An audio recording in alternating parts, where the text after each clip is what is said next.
back, everyone. Hope everyone had a good, happy holidays. Sorry for the silence the last couple of days. It's been hectic over here. But to make up for you, on this December 29th, 2020, I'm going to talk about a big old box set. The Jacques Demy collection from Criterion. It's got 1, 2, 3, 4, 5, 6 of Jacques Demy's films included in it. And almost every single one of them is a classic. This is one of my favorite releases from Criterion, because the quality of the films is just top notch. I had such a ball. It only took me like maybe a week to go through the entire box set, which is unheard of for me. I'll usually peter out halfway through a box set and then come back to it later. But I just got really, really sucked into Demy's films. For those who don't know, Jacques Demy was a French director. Was associated with the French New Wave movement. Many people will know him as the husband of French New Wave director and documentarian Agnès Varda. And you'll also know him for being a kind of a musical guy. Most of his films are musicals. Not all of them in this box set. I think the first two are not musicals, but every other one, all the are musicals. And these are musicals that are unique and work in such powerful ways that many musicals don't, for me anyway. I have a really strange relationship with musicals. I do not like certain types of musicals. I hate Grease. I don't like the Rocky Horror Picture Show. I unabashedly love Cats. I love La La Land. And I love the films of Jacques Demy. So musicals for me, they're very, very hit or miss, and it's very difficult for me to understand what it is about a musical that I do or do not like in return to the actual musical aspect of it. They just, some of them hit, some of them don't, and yeah, the less said about some of the ones that I don't like, the better. But let me go ahead and go through the box set here. The first disc is Lola. This is Demy's debut film, and this is the one that's most associated with the French New Wave movement.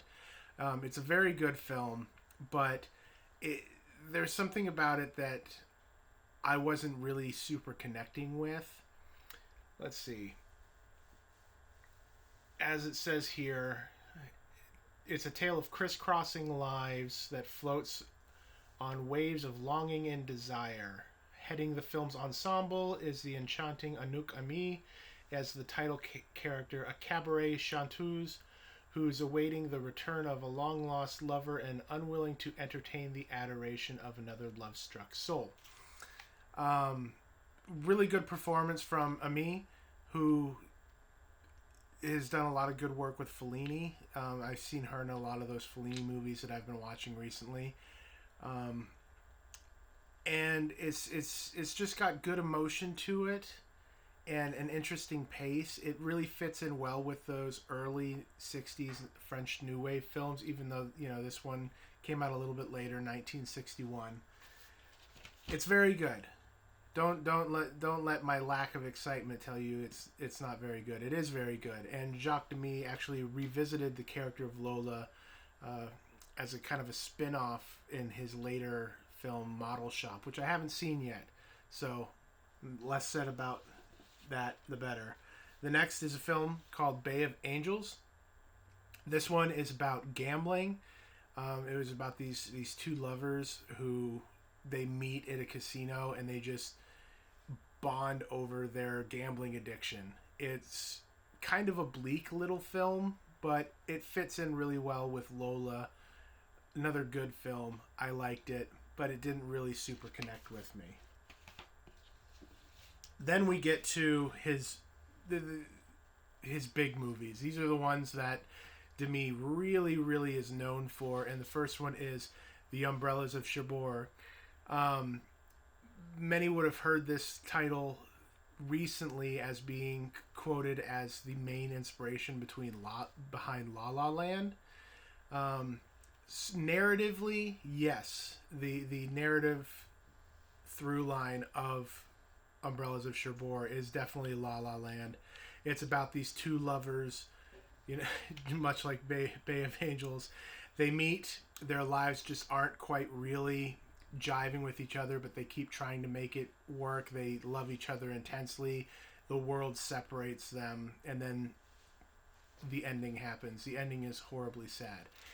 This is incredibly unique as a musical, being that it has no musical numbers.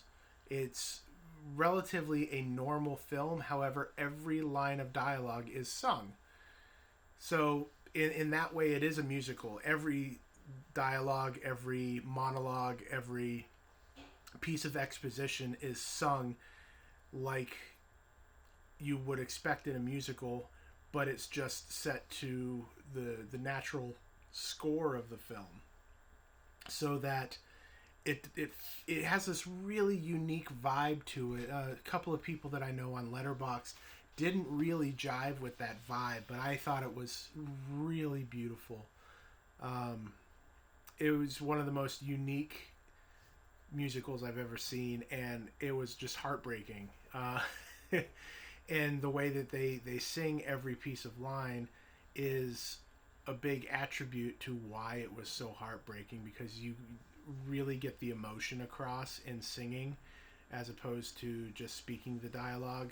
Yes, in movies, that's the whole point of acting, is to where, you know, you can feel the emotion when a character says something, but it just comes across so much more poetically in song. The next is my favorite film from Demy, and that's The Young Girls of Roquefort. This is more along the lines of what we would consider when we think about a musical. This is big, huge musical spectacle, huge numbers, song and dance routines. Feels like it's straight out of the early old Hollywood musicals, but it's bigger and it's colorful and it's gorgeous and it's just so lively. And there's a subplot about a serial killer.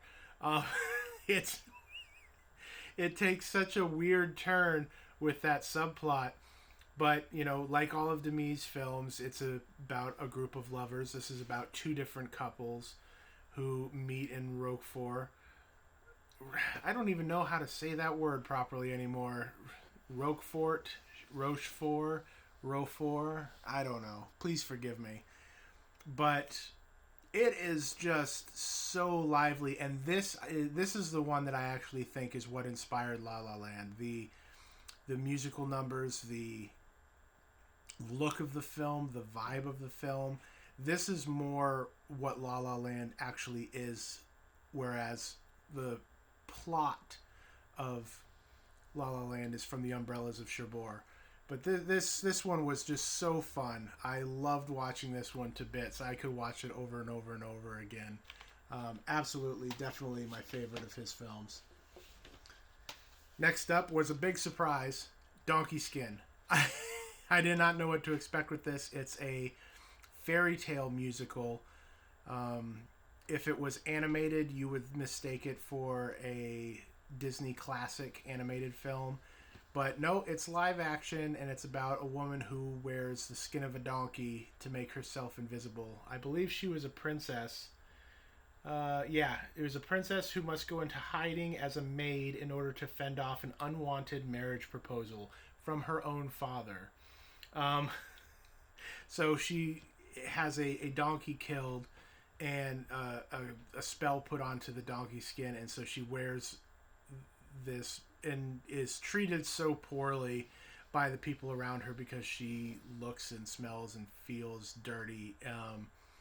This was a real delight. I wasn't expecting to like this one just going in, but by the end of the film, I was 120% won over by it. It's got terrific songs. It's got some really imaginative cinematography and set design. There's this one scene where the king is sitting on top of, it looks like this giant cat sofa. I don't even remember if it's supposed to be a real cat or if it actually is supposed to be a piece of furniture. He's just sitting up on top of it, and it's grandiose, and it's pink or purple, one of the two. And it just looks stellar. If the whole, oh, the father is trying to marry the daughter plot line, which is in a lot of fairy tales, let's be honest.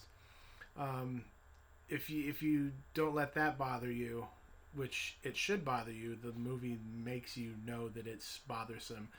Give this a shot, and you'll probably find your next Disney favorite right here. All right, and last but not least is Boon Chambly en Ville, which this is a return to the style of the Umbrellas of Cherbourg.